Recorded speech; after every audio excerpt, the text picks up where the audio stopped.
Welcome back to, whoops, Thomas, would you hit the central Oh, thing? thank you. The central thing. Turn that off. Thank you. Welcome back to Senate Economic Development, Housing and General Affairs. We now have some time, blessed time, before we go on the floor to actually talk about where we are.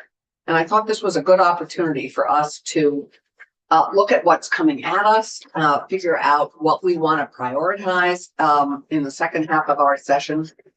And I think now we all appreciate how short our time is together and how much, of course, we want to accomplish and how little time. So how we can be most effective with the time that we have and what are each of our priorities.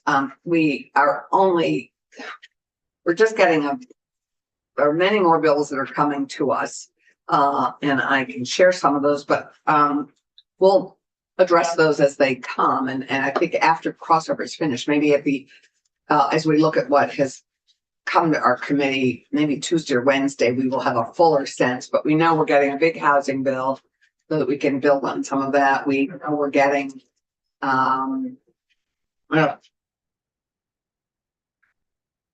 regarding a number of other things, but I would really just like to, knowing what's coming in part and sort of knowing what everybody's interests are, what do we want to continue to work on? What would you like to address that we haven't yet had time to address?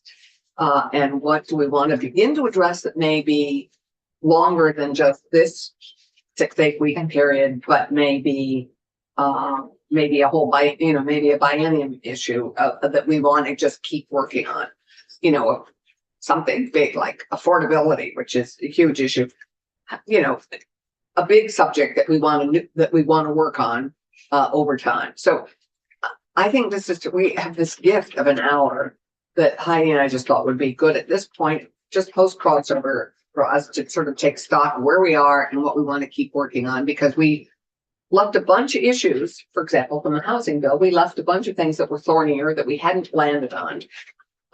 Let's say the credit score for renters.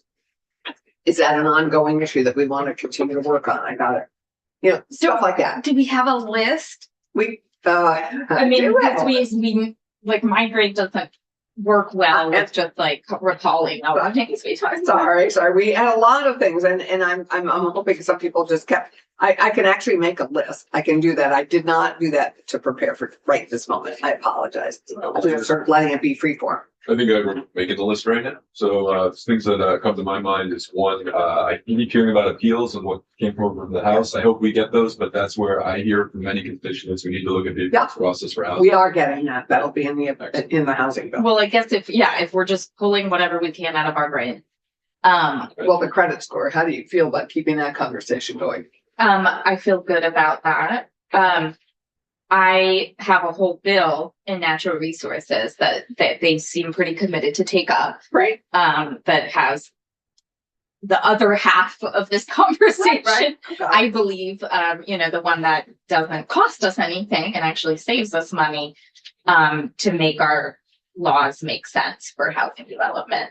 Without taking possession, I would welcome a walk. Yeah, I think that would be nice. I think that would be great. Could we schedule that? Yeah. Sooner than later? Does it have a number again? Well, again, so it's largely permit reform and by right housing opportunity. For example, the House was supposed to have a larger conversation about wetland buffers. Yeah. And that did not materialize. This has wetland buffers in it. This has the larger urban soils conversation that we were having in here. This has something that I even talked with the lieutenant governor with yesterday, which I think is common sense to Vermonters: by right housing on your own property for your own family. It's a common sense bill. It is let's have common sense housing policy bill. I think I've tried to further the conversation around limiting appeals after a certain point. Period. That and maybe the appeal is still going forward, but that doesn't mean the project is stalled out for 7 years.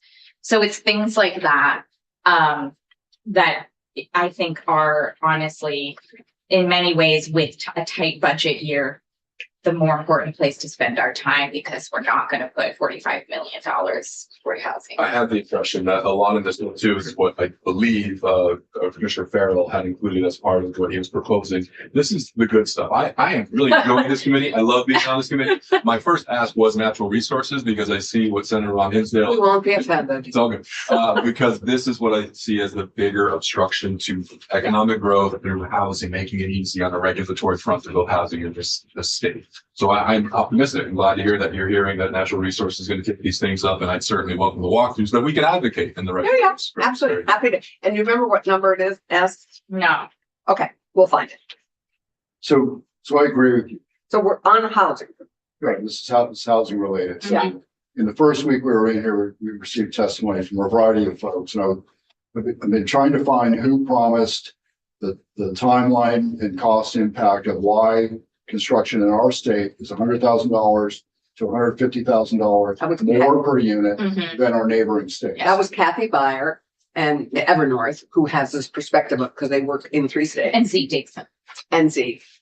And those two were, I think, the people who talked the most about why. Is that kind of where your bill is going? You mentioned wetlands and but is that a core of that bill? Figure out what, Principally, yes, because litigation and delay are often what add to the cost. Even if you are going through these 3 layers of permit processes and you're moving forward, that adds time and cost. I just forwarded an email from OnLogic, our constituents, to the Natural Resources Committee, where Agency of Natural Resources and those who work under Act 250 can say, we don't like your lighting. We don't like the colors of your lights. On a new $65 million building, bringing great jobs to The County. the aesthetic concern alone, costs time and money and personnel, and it's this is why Vermont is an outlier in this conversation. I can share a chart that I guess Senator Clarkson hadn't seen before I shared it with her last night. Vermont is far and above, has the largest lot sizes in the country, far, far above Maine, New Hampshire, Alaska. I can show you the graph. Our average lot size is 2 acres. That is extremely expensive. 78,000 square feet, as I Yes, recall. That's extremely expensive for, as you heard from the Pew Charitable Trust, for anyone to get any cost savings out of the house they build on that, or the multiple houses they build on that, if that is the average lot size requirement. And we heard from some developers who are being held to that standard in rural areas. In rural areas. Because most of our bill previously was focused on density along water and sewer. Yeah. I had 3 other things, but I definitely Yeah. want to keep talking about this. So I have so far, I've got walking through the bill that we introduced in Senate Natural, by right, the continued conversation about by right, which we Oh, by right manufactured. correct. Okay, because that has by right family housing. I know, but we have a by right issue that we weren't gonna land on before crossover, that we put on the side. We have the credit score discussion to continue if Yeah. people are interested. Do you and have the a appeals. list? Okay, I mean, because we had so much more. Yes, but those are the key ones that I Okay. recall. What, in the end, I do recommend we prioritize. yeah, Yeah. Because I think some of these are worth a lot of time.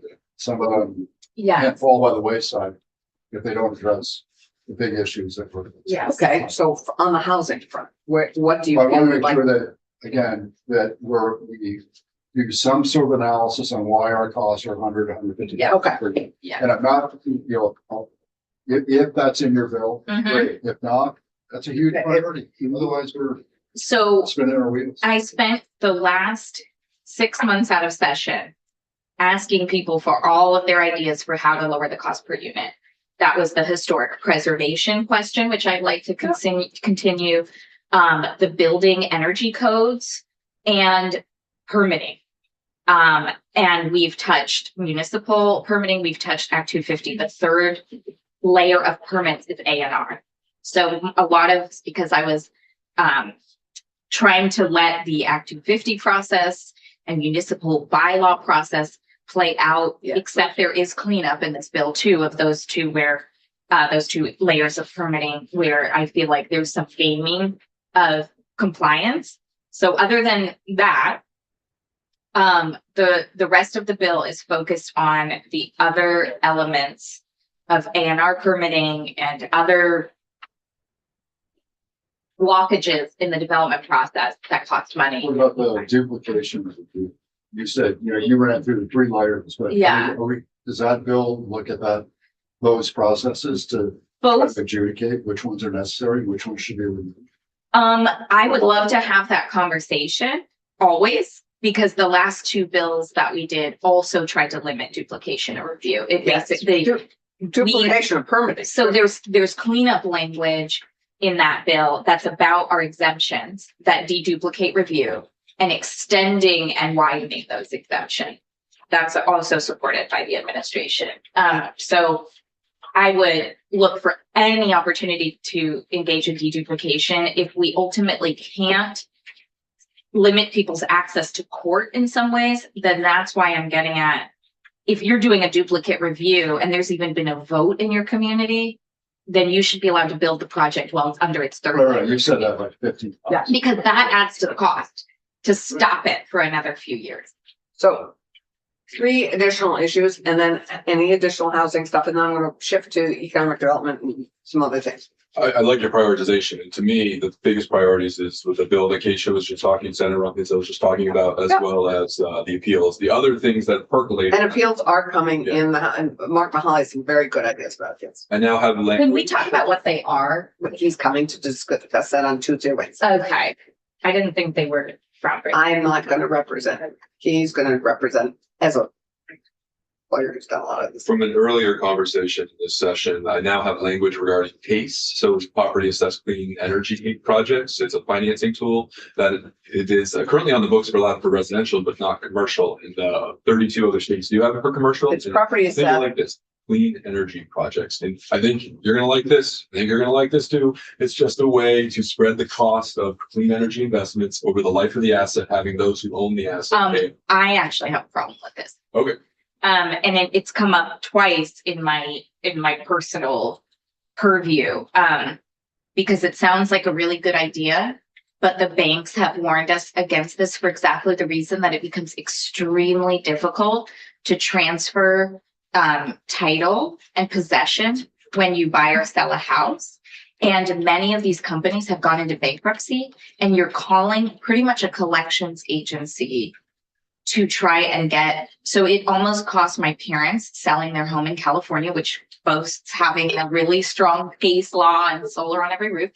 And when they purchased their home in South Burlington, it was a deep hassle for the seller of that house, who had to copy me on emails. The point I tried to articulate multiple times, it's very problematic with residential properties, and that's all we currently have allowed. Yeah. And it hasn't taken off for these very reasons. Commercial properties is a much different And question. you've Well, introduced, but I wouldn't expand it until I would actually deal with the question of how difficult this has become for homeowners when a company goes into bankruptcy. I just think it's a lower priority, and I don't, if we don't have time, but I would argue that that's a worthwhile discussion because there's a stronger argument to make this rational. that bill has been introduced. It is not. I could introduce it. It is floating language that I. Well, why don't you go ahead and introduce it, and then we'll see where it goes, and then we can include We it. should talk about the building energy codes. Yeah, The two and other things, RVs. just so What I are your can two finish other and be things? quiet, I do think veggie would be worthwhile having a discussion. To Senator Weeks's discussions just an hour or so ago. Yeah. I haven't heard about that yet. The Vermont Economic Growth Incentive Program, it's something that is underutilized in the state,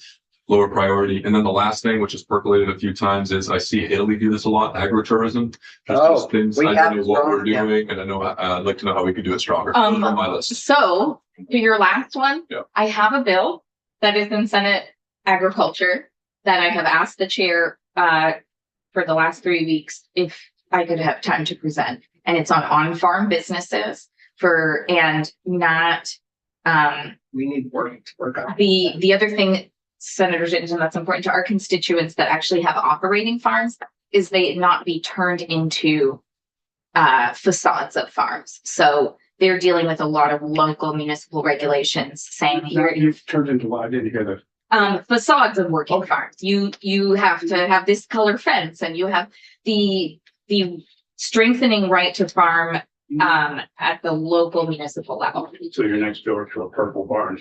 Exactly. Yeah. So I mean, well, It'd be a lower priority, it's just something I'd welcome more discussion Yeah. on, because I see an opportunity. maybe we can ask to have it's an act relating to agricultural economic development, and maybe we can ask to have the bill if Senate Agriculture Yeah, want to take it up. if they're not willing to take it up, I think, so I think, Email them. Tom, to go to your second one, Wendy is introducing a bill that's coming, that she's gonna come and present next week, S88, which could be a veggie discussion, vehicle. So we have that. Dave, what are your thoughts on some additional So, housing? kind of linking into the agro tourism business, it's somewhat related is, I would like to have a review in the committee about, Vermont branding. I think we way underinvest in our branding.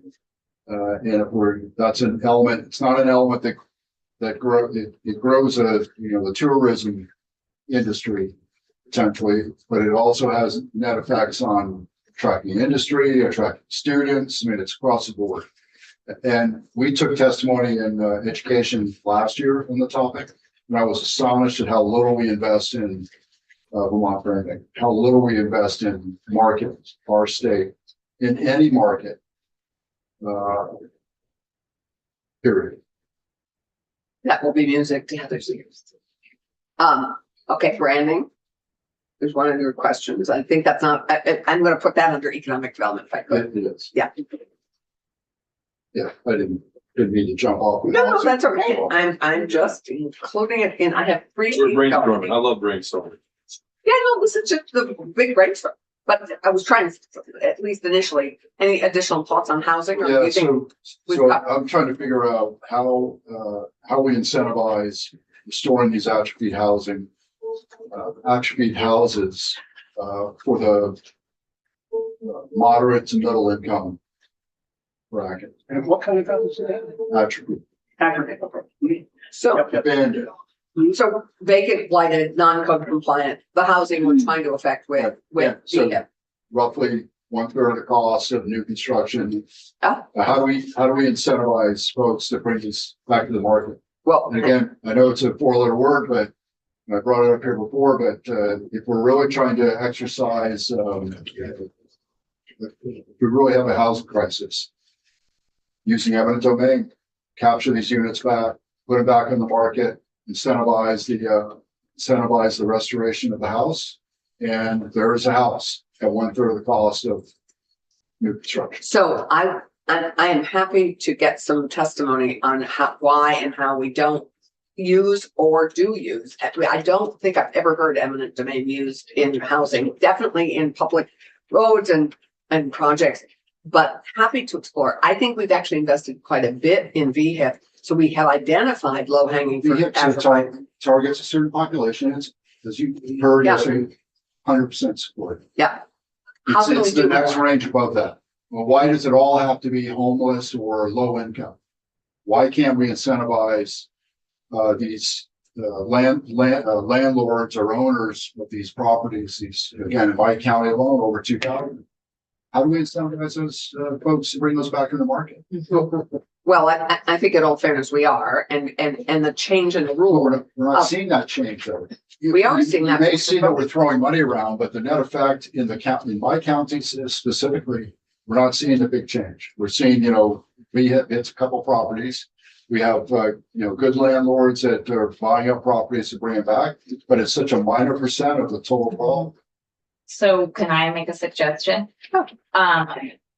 When we wrote our first housing bill, at least, we brought in stakeholders like those with, blighted property who want to redevelop and ask them what's in their way. I think we should absolutely hear from your landlords and developers, what we can do to be helpful and write into bills things that are responsive, not just sort of, you know, our own ideas.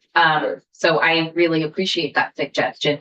I would say yes, and the step in between has often been referred to as land banking. You know, that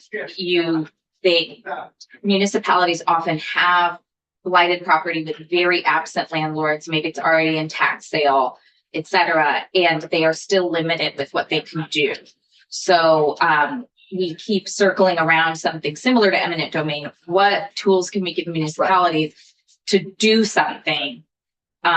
Good.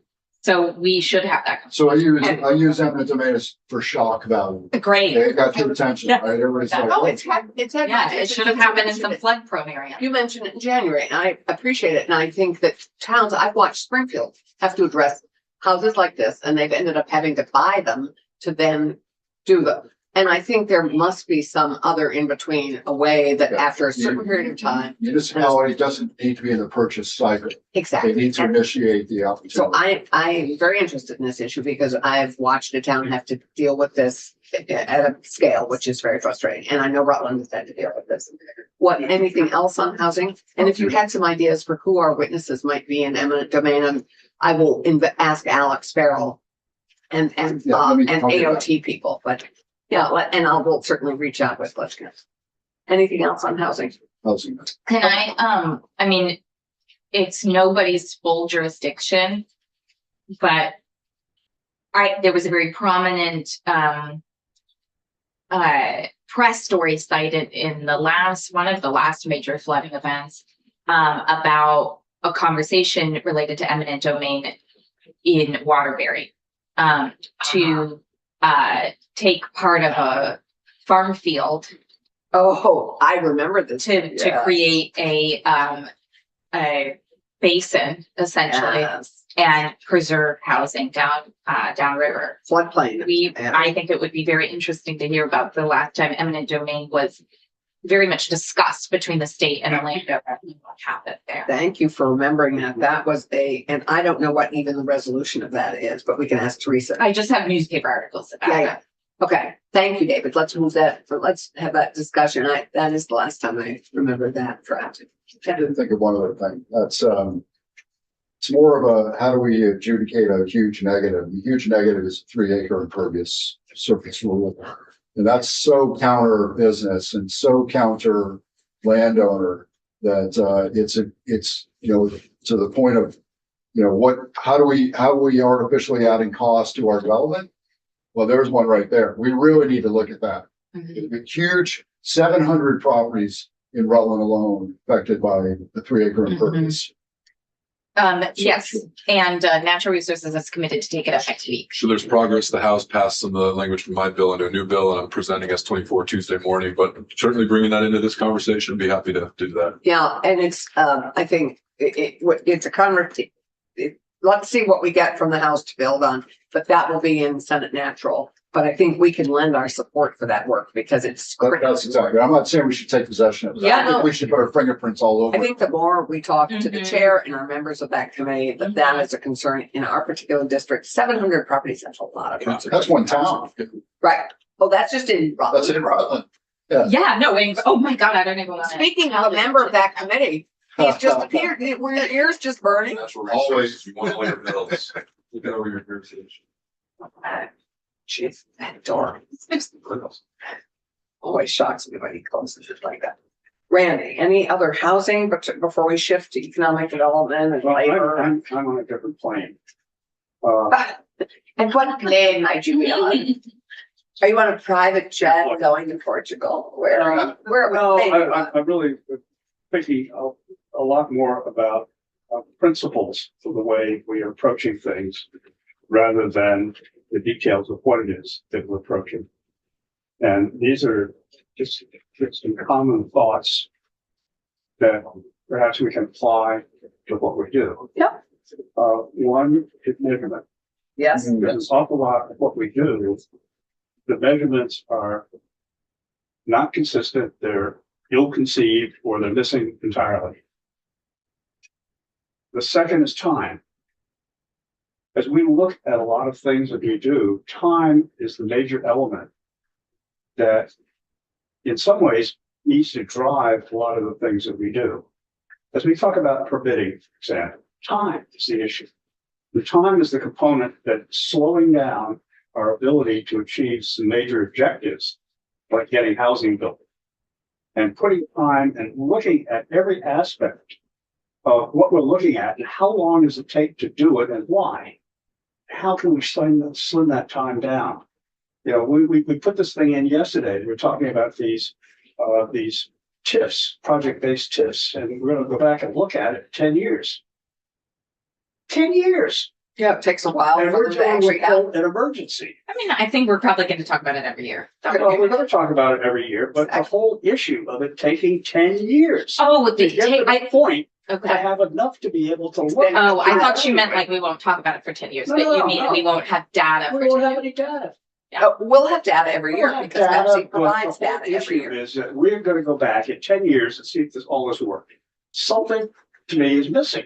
Well, we And- have and- annual, that's not fully fair. Well, The Pepsi we've report got an annual. annual snapshot, supposedly, but time is an issue that, and it goes through almost everything we do, in talking to them. Accountability. We have an awful lot of things that we do that we don't know if they worked or not. We don't know how well they work. And nobody is responsible for the accountability of what we put together. Who do we look at to blame when something blows up? Who do we look at to congratulate when something works well? That last part's a little easier. Depends on But what it is goes an on. encouragement. You know, when you think about it, and the accountability ought to be in everything we do. So that we don't create an awful lot of laws in which there's no, we go back to the issue of measurement. Nobody knows whether it's done well or not. And there's no process that is uniform throughout to demand that. Yeah. And that is something that should be in everything that we do. Can I make a suggestion there? I think we should spend time in this committee on A&R permits. That is Second, like a, sorry. I tried to put in some things where I know That's they, further down my list, but yes. but that, Act 250 is the last stop Exactly. Way on before this long train, and you can get appealed again for everything you just went through. Well, that But goes each back to the A&R permit you can get issue of appealed. time, and a subset of time is government responsiveness. And when you talk about permits and you talk about A&R in particular, what I see is somebody puts something in and makes a request to do something. And then you measure 27 days from the point at which that request is made before you get a call back, if you get a call back. And it usually is to ask you for something else to add to that permit. And 14 days later, you may or may not get a response to that. If you take A&R permits and you start measuring out, Mm-hmm. not both the average and the range of responsiveness, I think you're going to find some major problems as to why projects take so long. Mm-hmm. And that's A&R permits is the first thing on my list Yes. along those lines. Not to mention, part of the bill that I've introduced is wetland buffers. Mhm. Because we can have people who come in and say, while they are doing construction, a new mud puddle appears and they have to now build 50 feet away from the mud puddle. More municipalities, South Burlington expanded it to 100 feet, grossly diminishing the buildable land in our southeast quadrant, which many would argue was a form of greenlining, but that's still in effect today. Greenlining, I hadn't heard that. So, Well, so why not? wetland buffers is a real problem, and I'm not trying to be Chittenden-centric focus, it's just what I represent. Mhm. I You got believe this that problem down in in- Rutland too. That's in Keisha's bill. Yeah. And people, but I don't know that we've looked at limiting municipalities from being able to do more. And the stories I can tell you are from Berlin and all over the place. So, can I have one more thing? Yeah, no, I want Randy to finish. Oh, sorry, sorry. Oh, I got a long list of work. Good, good. You know, you have a long list of big things. I have Not a long list. a long list of things Yeah. that we should think about in terms of prioritizing what we do And Oh, what are the things that we do to incorporate in those things that we do to see that they adhere to these principles and larger concepts on a consistent basis? Frugality. I think And you see a with lot of that this frugality, year. I will add, that goes along with simplicity and also government decluttering. Well, And to that, when people come in here, and I'm trying to think who it was yesterday, in which committee, we talked about things, and we do almost every, that people come in and they say, we think we should need to do this, this, and this. The example that we had today in terms of the mobile home program and the like. I haven't yet seen a witness come in to this committee and say, I've got too many staff. And I think we should reduce the amount of stuff that we're doing in this area or that area. And I think we should do it with the staff that we have. Nobody does that. well, that's There's no encouragement to do that.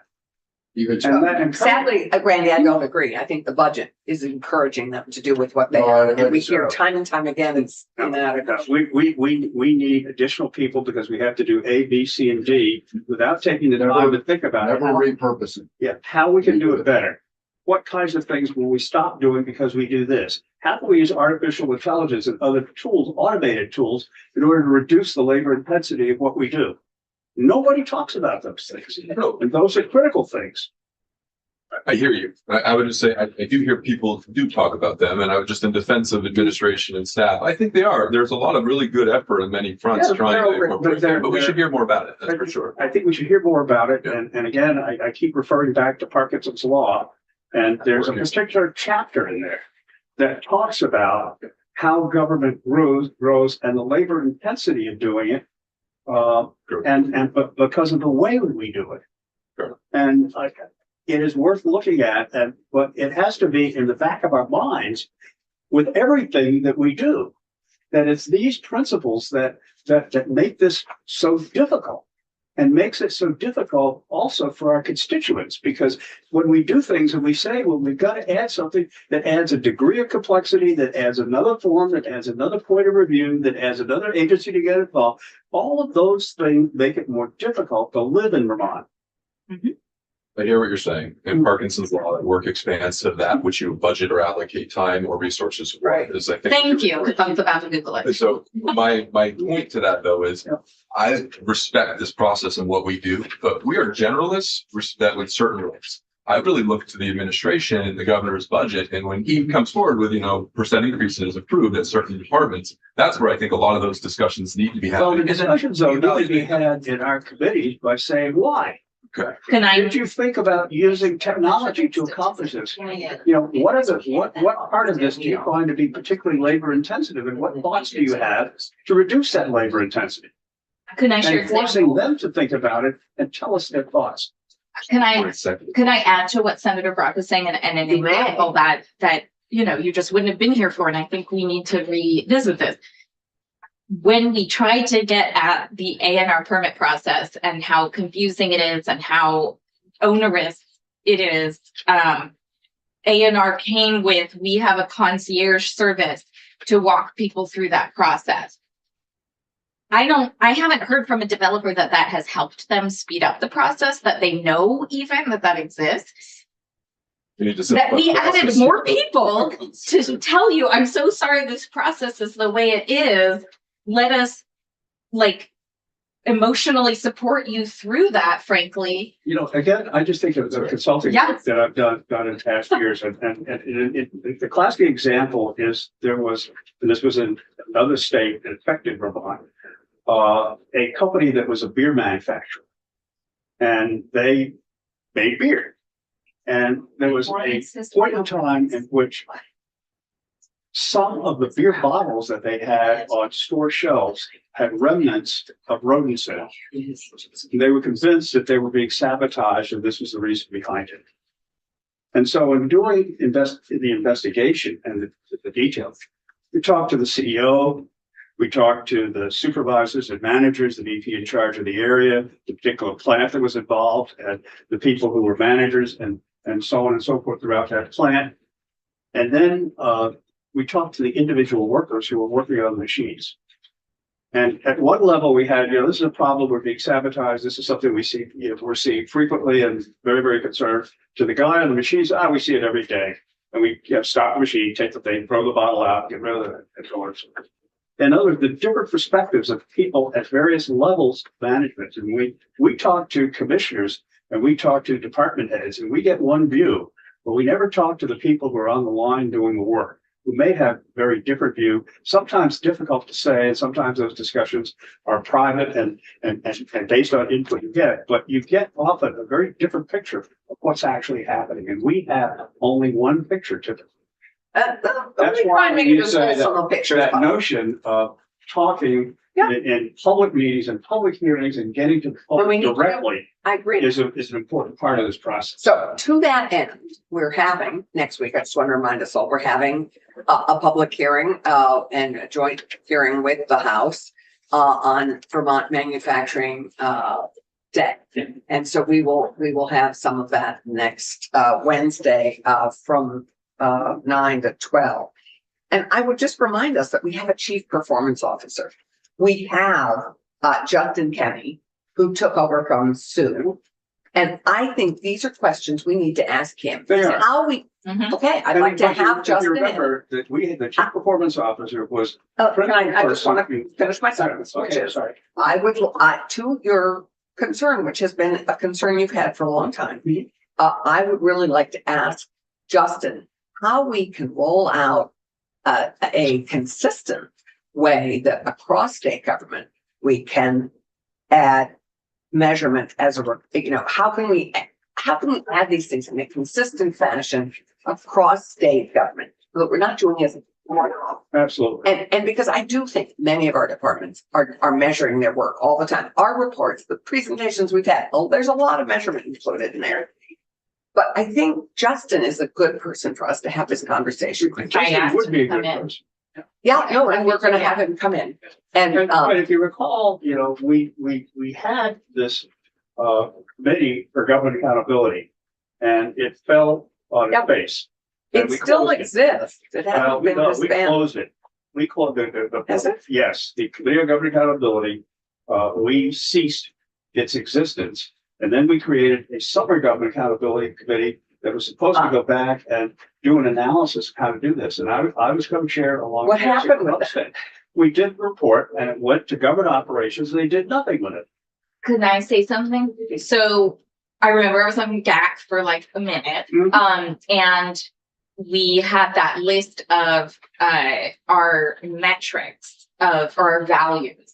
I don't even remember, but it says something like Vermonters with disabilities can live in settings with dignity where they prefer. And Justin sent all of us some kind of email to that metric, or just, and he said, we don't have good housing metrics. And I said, can you please make that your job? And that's what precipitated copying Senator Clarkson and saying, could you please come in and talk to us about the housing metrics that the state, that you could use, because that one is very too tightly specific and it's, unmeasurable.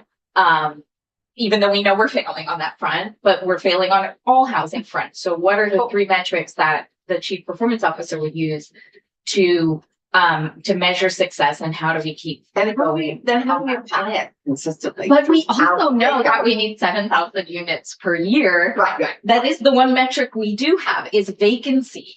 And we have dangerously low vacancy that makes everything expensive. And in your part of the world, in my part of the world, we have less than 1% now. I think it finally went up in Chittenden County thanks to Williston and Essex. Frankly. Okay, it's still like it's 1% or lower like in Upper Valley. 2%. It's awful. Yeah.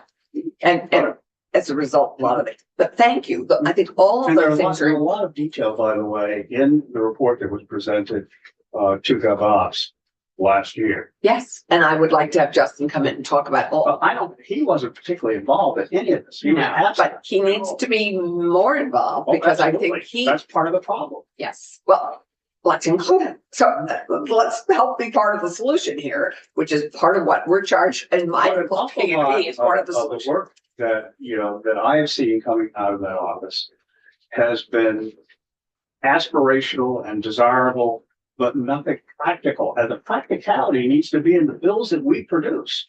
When we produce a bill that says that these things are supposed to happen, there ought to be a means of measuring, did this bill achieve its goals? I don't disagree. Can I say, I would love to have Brian Carpenter testify. He owns Champlain Valley Equipment. Mhm. He could talk about the wetland issue in Berlin that he experienced, but he's also the chair of the Middlebury Select Board and basically said, we've hit 250 of our 500 units that are our target. And I'm agitating and coordinating for the next 250 units. He's former National Guard. He was a commander in Tropical Storm Irene. That is the kind of thinking we need. Yeah. It's like we have a mission. We have to get 500 units. I'm pulling everyone together to do it. So I've got a list. So can we shift from housing to economic development in our last 20 minutes? Housing is economic development. It absolutely is, but I would just like to talk about workforce because we have a couple issues. Randy has an issue he wants to include on workforce. We're going to be shifting to workforce, a lot of issues in that and any other economic development issues that we want to make sure we include or discuss that are a priority other than housing, which isn't already a top priority. So, any other, because I'm gonna, Veggie you mentioned earlier, I think we could Yeah. do more to try to foster, see how we can encourage it more. okay, I wonder, I think, first of all, CTE to Yeah. be helpful We- with education. and we have a big CTE Okay. piece of the education bill coming, and I'm going to ask if we can if Seth would be willing to slough that off for us to review. And as you can appreciate, when things like childcare came up last biennium, we had hearings from the workforce development perspective. The National Guard is asking us to look at the military pension exemption That's Randy's from a big question for us. a workforce development. Yep. So good. I No, don't we've already, need to we're be on that it. intro. You, Great. he was about to say that. Oh, he was. Okay. So go for it. Again, It's a recruitment issue. we're looking at doing, an amendment to, workforce development bill that we're getting to the House. And that will include the military retirement issue. And it will be based not just on, hey, it's the right thing to do and everybody else is doing it, but on the fact that this is a distinct workforce development issue. And it's an issue in which here's a population that is skilled, that is looking for a place to relocate, or in the case of National Guard retirees, desirably to stay here going elsewhere. Right. Because, and this benefit is a major driver to make that happen. But as we look at the skill sets that we actually need over the next X number of years, these are people who typically are retiring in their 30s or early 40s. And in many cases have marketable skills that we in fact need based on the list of skills that we have. These include medical providers, it includes nurses, it includes electrical workers, it includes a variety of technical work and so on and so forth. And these are people who, if recruited, also come with typically with spouses, in many cases spouses who work, and kids to occupy schools and so on.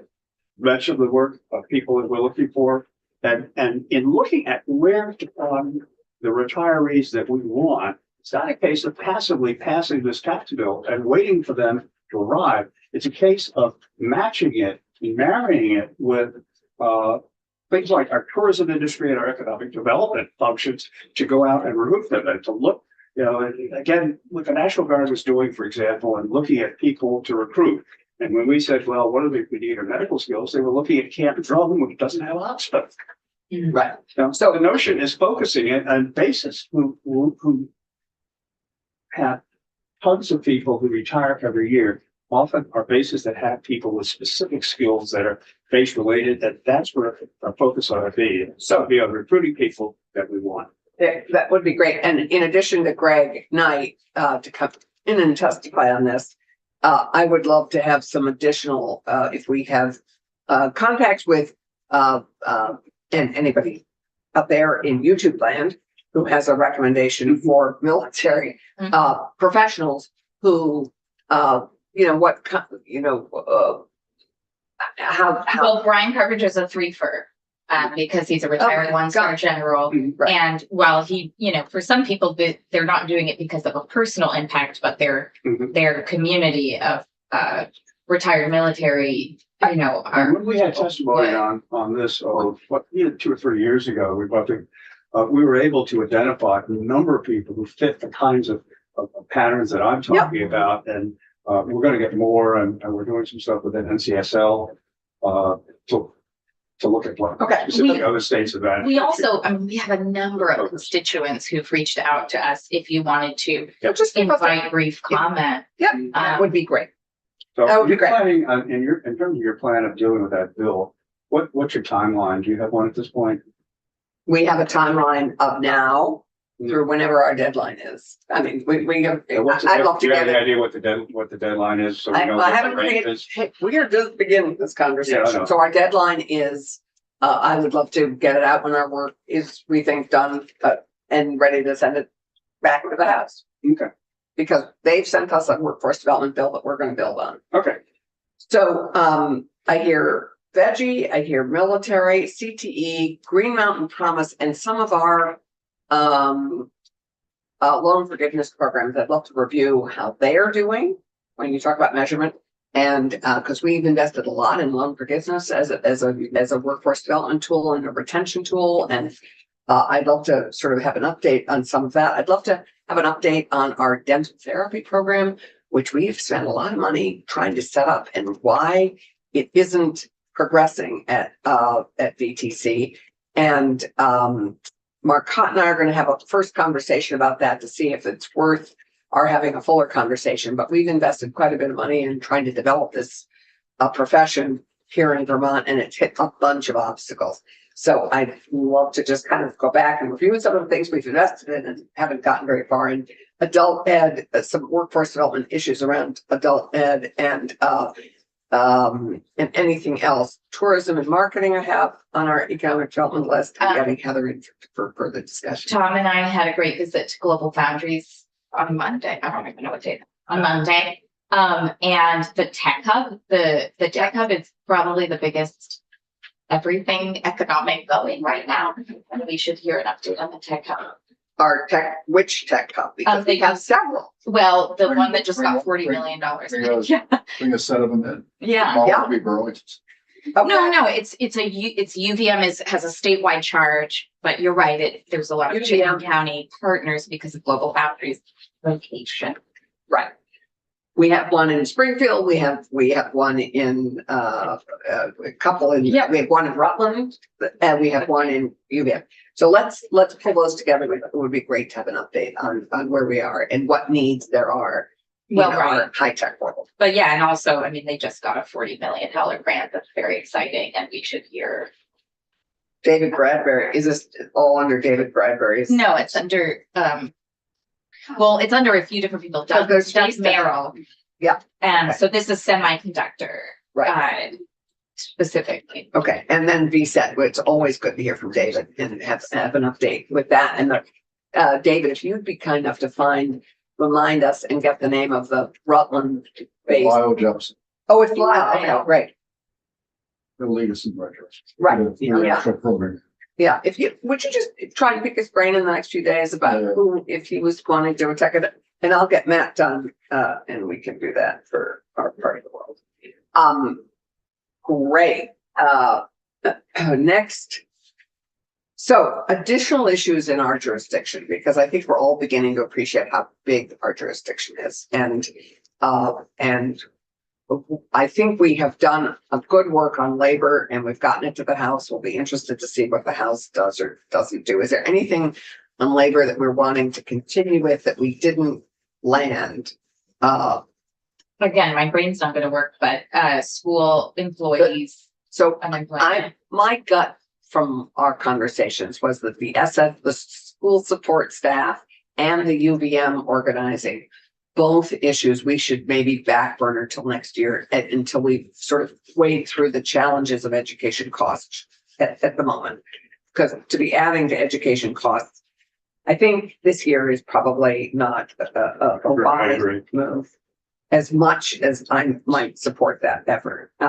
But I think it's not a great year to do that. So I think that for the moment, those may stay up on the wall. However, our other issue that we could never get Richard for, the non-competes. Do we want to be pursuing the Oh. non-compete issue, or do we want to look at the house? Because I have given the house we've given them so to me, that they're ready and they're going to be working on If, non-compete. if they're committed to that, Yeah, they are. that's fine. Yeah. That's fine. Okay, great. But I'm sure there's other things that I'm Okay, forgetting right well, now. so think about that. But I think the path forward, and I'd like to cement that with Sophie soon, is that assistant attorney generals, we would sign on to a bill that would go to GovOps Right. to be Just hammered out there. Yeah. Right.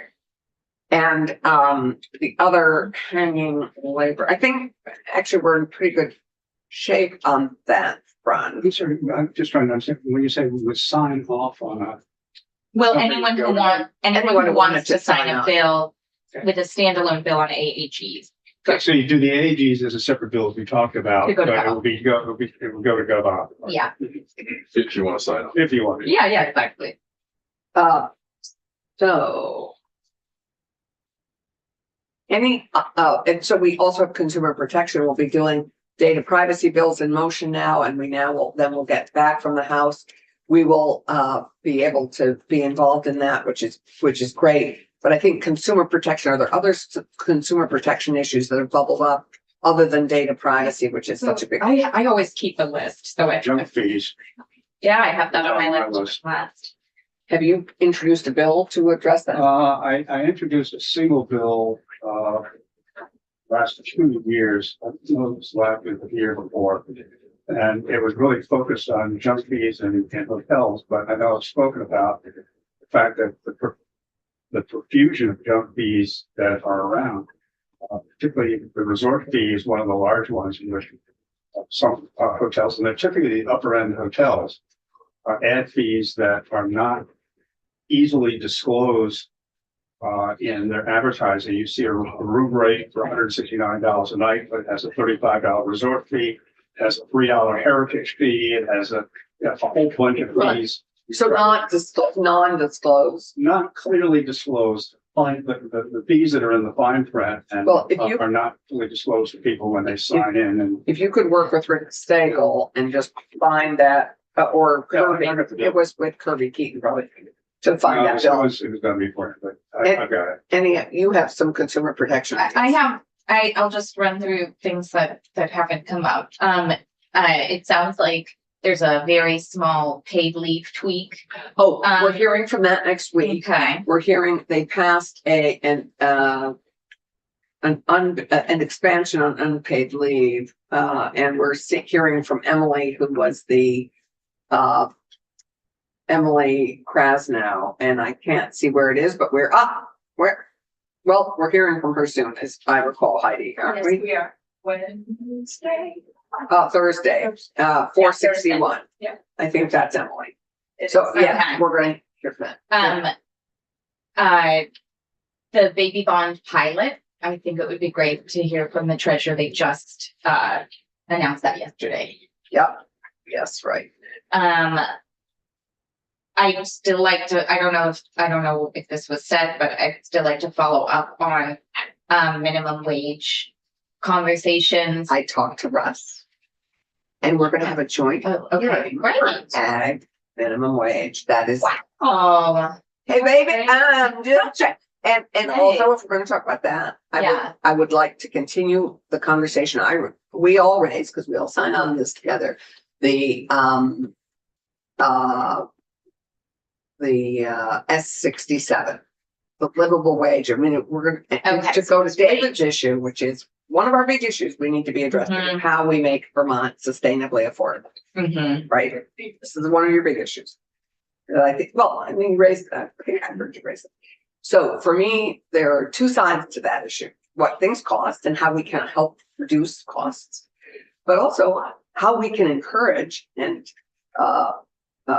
people to be paid a livable wage. So I do think I would ask you to for us to continue thinking about that. That matters to me, that people can earn enough to stand on their own 2 feet. It affects cost to the state, and it affects people's empowerment, and that matters a lot to, I think, all of us. David, you have a. So again, I think we're expressing the symptom. We need to address the problem. Problem is in our part of the state and much of the state, the economy's flat. Why is the economy flat? Not about, no, it's a huge question. Yeah. That's why we're here. That's what I thought you would be really addressing. And I can tell you, in my neck of the woods, the economy's been flat for 60, 70 years and has there are no indicators that it's going to come out of it anytime soon. So we have some big thinkers on that. Sorry. No, I would like to hear testimony. It's not a this session necessarily thing, but I'd like to start this wheel turn about what has negatively affected. We've Okay. never even had an economic plan beyond this. Right. If, So- if we want to have them. Let's build on Kevin's. So discussion. livable wage, that's more important. No, I think- That's a priority. Absolutely. Well, That's that's piece of- that's the wagon or the horse in front of the wagon. Wagon is gonna affect livable wages, et cetera. That's just my perspective. So I agree. It would be great to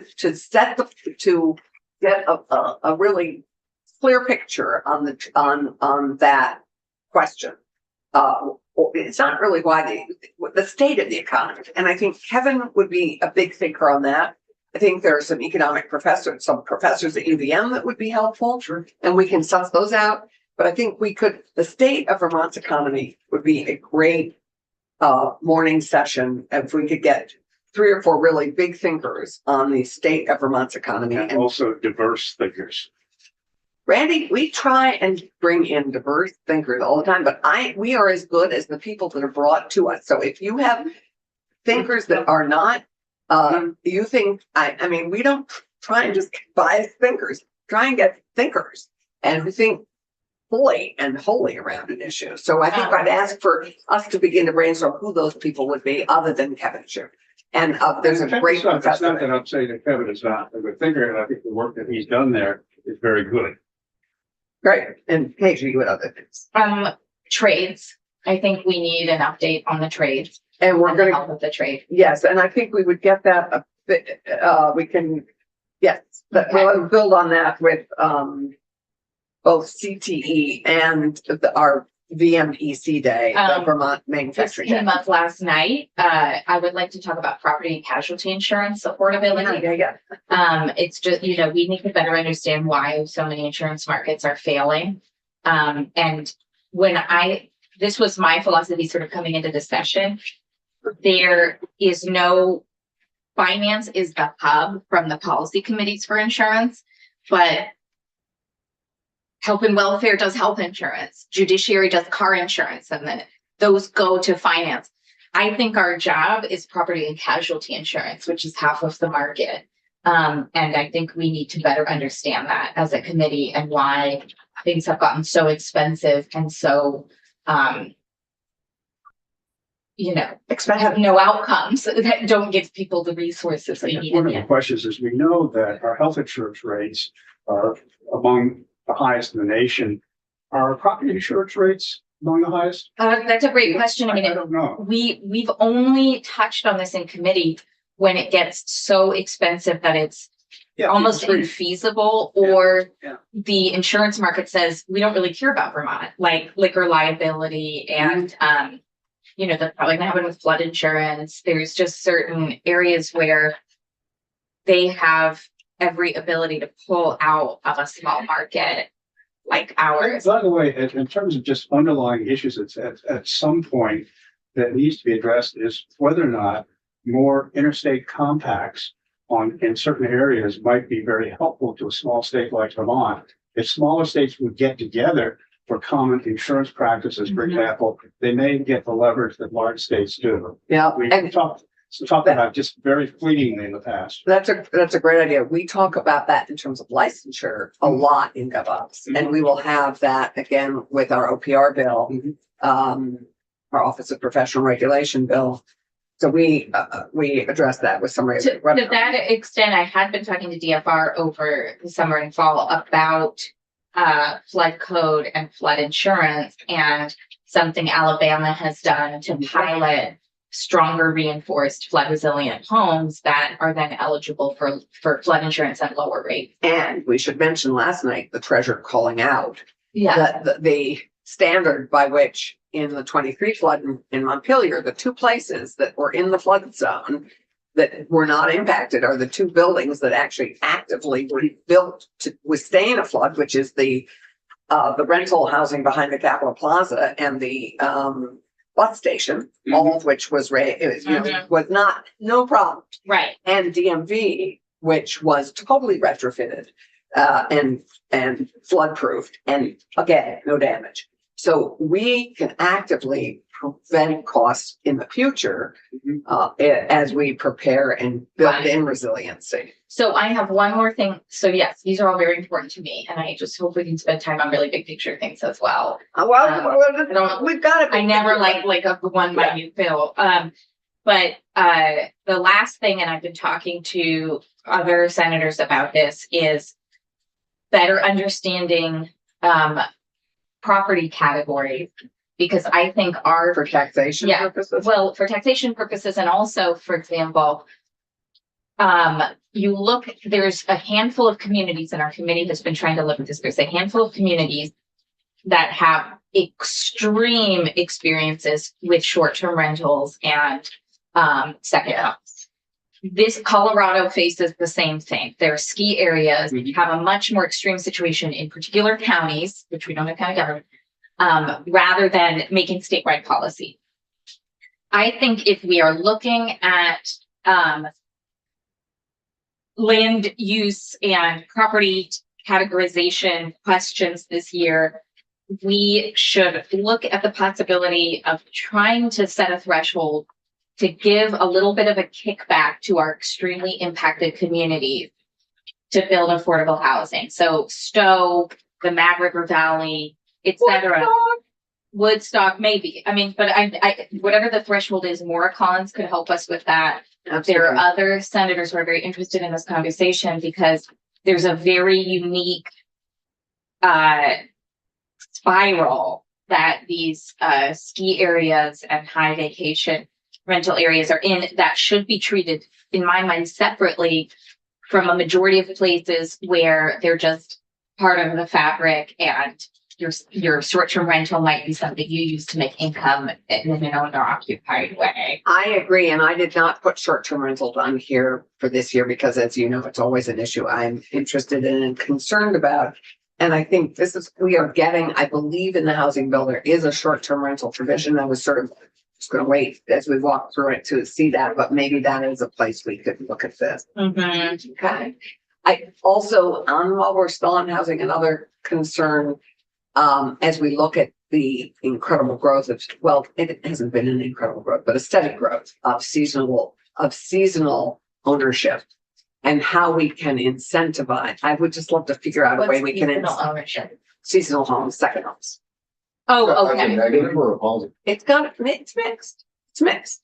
As we look at a housing crisis, I'm not even saying negative. I'm saying that is the best proxy for being wealthy and being able to pay more property taxes than other people. I mean, it's a luxury to have a second home. It's a luxury in Woodstock to have a fourth and fifth home. Right. I just want to say, personally, living in Woodstock, I would very much like to look at an incentive for how we could incentivize full-time residents to sell to full-time residents. I would really love to figure that out, because it's eating our shorts. We're losing so many homes to seasonal residents I don't have a that are problem. walking distance from school. I don't have a problem with people having a second home. My concern and what I want to align our tax policy is to have those rooms be utilized. So if they're underutilized, if they're sitting unoccupied for more than 50% of the year, then that's an opportunity cost where somebody's not living there, contributing to our economy, doing things here in Vermont, paying income taxes. So I want that opportunity cost to be reflected in a higher property tax. That's where if they do rent off a piece of it, then it's accomplishing the goal. So if we tax it to a place where they're motivated to then rent off either half of it, a part of it, or even do long-term rentals for months at a time, I think we're achieving our goal and they can avoid that higher taxation levels. And that's where I am. I'm not trying to tax the rich on this. I'm just trying to align our tax policy with driving better utilization of our roofs. Well, also, Good, well said. All right. I think the addition to that is that there are many communities where because those property categories are not pulled apart, permanent residents pay less than second homeowners.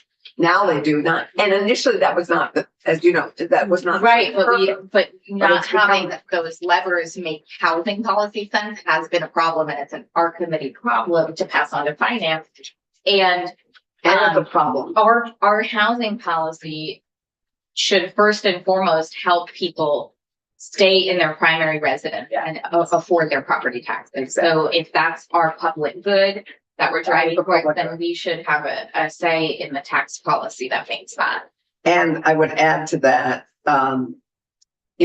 just to start, a reminder of this year, Woodstock's property tax rate was $263 for full-time residents, with $139 for second owner. $139. So this is incenting bad behavior too, because it's incenting people not filling in their homestead declaration. So we have that cost. So and then that means we lose data on who's a full-time, it's a problem that spirals all the way through the system. So in Pomfret, in a lot of the towns around us, because we're in a very high property value immediate area, that is increasingly a problem. Is full-time owners incentivized to not file their homestead declaration because they will, at the moment, be taxed significantly. And we should get an update from tax on our property transfer tax Yes, for and how second homes and. Yesterday, finance, it wasn't good. You can't really do it. So we should get that. Yeah, we should Okay. get that. We should get that because I want to have that conversation with them. Yeah, no, I agree. So thank you. I'd love to give us a moment because we have our housing bill on the floor again.